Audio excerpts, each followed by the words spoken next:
Ẹ káàbọ̀ sí iléeṣẹ́ wa. Gbogbo ọmọ Yorùbá, ẹ ṣe dáadáa là bá lé. Oríṣiríṣi ló tún ń ṣẹlẹ̀ báyìí o. Gbogbo bá ṣe ń pariwo, ẹ̀yin ọmọ OPC, ẹ̀yin ọmọ Oòduà People's Congress, ẹ gbé gbogbo ìranù tẹ́ ń ṣe ẹ gbé lẹ̀. Ṣé ẹ̀yin ò ń wo social media ni? Ṣé ẹ̀yin ò rí kọ́mẹ̀ntì àwọn èèyàn ni? Ṣé ẹ gbọ́ nǹkan táwọn èèyàn ń sọ nípa yín ni? Pé gbogbo nǹkan tó ń sọ nípa yín kò dáa rárá, síbẹ̀síbẹ̀ ẹ tún jáde. Olóyè Sunday Igboho, Ọlọ́run ti yàn, ó ti yàn náà nìyẹn. Ṣùgbọ́n ó yà wá lẹ́nu wípé àwọn arábí wọn ò ready àti gbọ́ràn o. Bẹ́ẹ̀ ni, wọn ò ready àti gbọ́ràn. Kí ló dé? Ṣán fi ṣe yín ni. Now, oríṣiríṣi àwọn èèyàn ni wọ́n ti jáde. Ẹ tú ọmọ kékeré yìí náà. Fídíò ẹ̀ ń jà ràn-ìràn ìbẹ́ ṣe ń rí. Ọmọ yìí jáde ó ní pé gbogbo nǹkan tí olóyè Sunday Igboho, gbogbo nǹkan tó ń ṣe yẹn pé ó ń parọ́ ni. Ọmọ yìí tẹ́ bá wo ọmọ yìí títí mi rò bí ó máa ju ọmọ ọdún 10 lọ. Àbọ̀ ọmọ ọdún 8 sí ọmọ ọdún 10 lọmọ yìí máa fẹ́ jẹ́. Now, ó ti jáde. Àwọn kan ní pé ọmọ Gani Adams ni. Pé ọmọ Gani Adams. Àwọn kan ní ọmọ àwọn ọmọọṣẹ́ Gani Adams. Whichever way. Now, ọmọ yìí jáde, ó sọ oríṣiríṣi. Ó ní pé ẹ má máa blame Gani Adams mọ́ o. Pé in fact ẹ má máa bú Gani Adams mọ́. Ṣé Gani Adams lágbára gan ju Sunday Igboho lọ? Pé kí ààrẹ Bọ́lá Ahmed Tinubu kọ́kàn fún ní ọ̀dà ni. So ọ̀rọ̀ ọ̀dà yìí yóò yí wà lọ́kàn wọn pé kán fún ní ọ̀dà. Àwọn èèyàn ń kú lọ, ìwọ ń pariwo kán fún ẹ ní ọ̀dà. Ìwọ tó dẹ̀ ní kán fún ẹ lọ́dà, o ò gbé ìgbésẹ̀. Meanwhile, gbogbo àwọn nǹkan tá tí ẹ ń gbọ́ ni wípé ọ̀dà tó ń sọ yẹn kò ń ṣe pé wọn ò fún ní ọ̀dà, owó ló ń wá o. Owó tó máa fi jà fún ìran ẹ̀ lẹ́yìn tán ti gbé ipò fún ẹ, wá ń wá owó. At least there is a way tẹ́ máa fi ń rówó yín normally. Position tó wà yẹn, ṣebí ó ń gba salary, ó ní nǹkan tí ìjọba máa ń fún ẹ. But ó wá ní pé specially o fún nǹkan tó fẹ́ lọ ṣe fún ara ẹ, fún ìlú ẹ, pé kí wọ́n kọ́kọ́ fún ẹ lówó ná. Ṣé ẹ ríṣẹ́? Sunday Igboho, gbogbo owó tí Sunday Igboho ti ń ná lórí gbogbo ìrìn àjò tó ti ń rìn, owó ara ẹ̀ ló ń lò.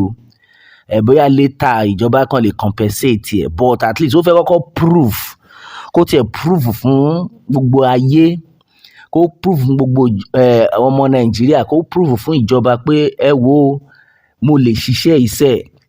Èmi yìí máa ń sọ kínní, kí èèyàn tó lè jáde kó sọ pé ẹ wo, ẹ jẹ́ kí n wọnú igbó yẹn lọ. Tí mi bá mú àwọn agbésùnmọ̀mí mọ́lẹ̀, ẹ tún mi mú.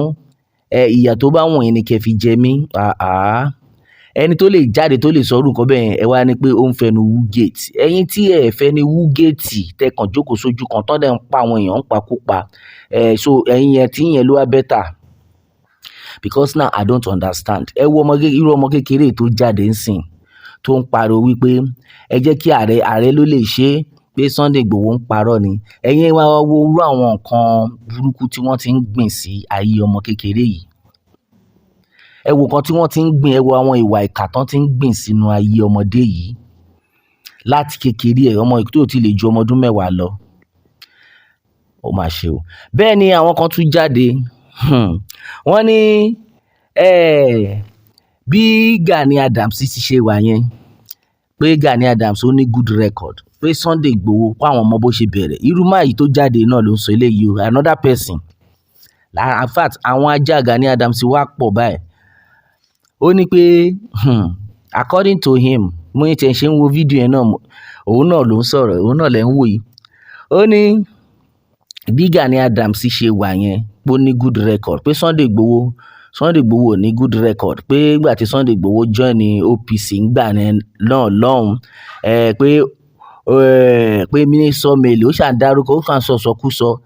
Pé at the end of the day, pé àwọn boys Sunday Igboho tí Sunday Igboho recruit, ó kọ́kọ́ ní ó join ní OPC, later wá lọ ní OPC tiẹ̀, bó wá jẹ́ leader wọn. Pé Sunday Igboho wá lọ recruit àwọn boys tó ń ṣiṣẹ́ London. Pé at the end of the day, àwọn boys yẹn ló máa ń jalè lálálẹ́ from 6 o'clock.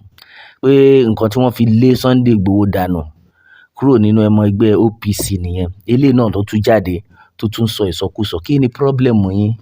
Kí lẹ fẹ́ gain? Mo tiẹ̀ jẹ́rìí àwọn èèyàn, mo kàn sáré lọ sí comment section, wọ́n bẹ̀rẹ̀ sí ní gbé wèrè ṣépè nìyẹn. Wọ́n ní olórí burúkú ni ìwọ àti ọ̀gá ẹ tó rán ẹ. Kí ló dé tó fi jẹ́ pé ṣé ẹ̀yin ń wo comment ni, ẹ̀ ń wo comment section ni? Ẹ kàn ń sọ̀rọ̀, ẹ̀ ń wo comment pé àwọn èèyàn ò support yín ni? Because kíní yóò ń yà mí lẹ́nu. Ṣé ẹ̀yin ò rí pé àwọn èèyàn ò support yín rárá ni? Ẹ̀dẹ̀ ń lẹ́nu, ẹ̀dẹ̀ ń sọ̀rọ̀, ẹnu ẹ̀dẹ̀ ń jábọ́ bó ṣe wù yín. Kí ló dé? Pẹ̀lú gbogbo bí wọ́n ṣe ń kìlọ̀ fún yín lórí social media, ìyẹn ò tó yín, ẹ tún wá lọ gbé ọmọ kékeré wá, ẹ wá lọ ń gbé wọn wá lóríṣiríṣi, náà ẹ tún wá lọ gbé ọmọ kékeré tó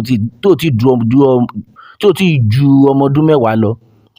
Òun lẹ tún gbé wá pé ìyẹn náà wá ń pariwo pé irọ́ ni Sunday Igboho ń pa, irọ́ ni small pikin, ọmọ kékeré báyìí. Ó ní irọ́ ni Sunday Igboho ń pa, ààrẹ gangan ló lè ṣe, pé ẹ má blame. In fact, ọmọ kékeré yìí sọ pé ẹ má blame Gani Adams o, Tinubu ni kẹ́ blame, because Tinubu ni kò fún ní order. Ó deserve order ni wọ́n fún ni. Ṣèbẹ́ni tó deserve order ló ń fún ní order. Ká tẹ̀ sọ pé òkè wọ́n ti fún Sunday Igboho ní order, because Sunday Igboho ó deserve order, òun ni wọ́n ṣe fún Sunday Igboho lọ́dà. Èwo wá ní tiẹ̀ báyìí torí Ọlọ́run? Wọn ò fún lọ́dà ló fà á, wọn ò ṣe gbá ló fà á, wọn ò ṣe kinní ló fà á, àjẹ́bẹ̀ ẹ wá ń gbé ọmọ kékeré jáde. Àwọn èèyàn jáde, wọ́n ní ta ni ìyá ọmọdé yìí? Níbo ni ìyá ọmọdé yìí wà torí Ọlọ́run? Because nǹkan tẹ́ ń ti ọmọdé yìí sí, nǹkan tí ò dá ni o. Ẹ dẹ̀ fẹ́ bà ayé ọmọdé yìí jẹ́ láti kékeré. Ẹ ti ń so èso búburú sínú ọkàn ẹ̀. Ẹ ti ń so èso búburú sọ́kàn ọmọ ẹ̀. Ẹ jẹ́ kí gbogbo èèyàn ti mọ̀ pé Gani Adams ó ní bó ṣe jẹ́. Everybody ti mọ̀ pé Sunday Igboho òun ni ẹni tí Ọlọ́run fi iṣẹ́ yìí rán. In fact, mo tún lọ sí comment section again. Èèyàn kan jáde pé ẹ wo, kò sí bẹ́ẹ̀ ṣe lè pariwo títí o, Sunday Igboho òun ni ọ̀gá Gani. Ẹ pé àwọn èèyàn ò ṣe rárá. Sunday Igboho òun ni ọ̀gá Gani. Ẹ gbàgbé pé wọ́n ti gbé ipò lé lọ́wọ́, wọ́n dẹ̀ yìí lè gba ipò yẹn láìpẹ́ kúrò lọ́wọ́ ẹ̀, kàn gbé fún ẹni tó deserve ẹ̀. Pé Sunday Igboho gangan òun ni Ààrẹ Ọ̀nà Kakanfò wa, because ẹni tó ń ṣiṣẹ́ Ààrẹ Ọ̀nà Kakanfò òun gangan ni Ààrẹ Ọ̀nà Kakanfò, kò ń ṣe ẹni tó gba title.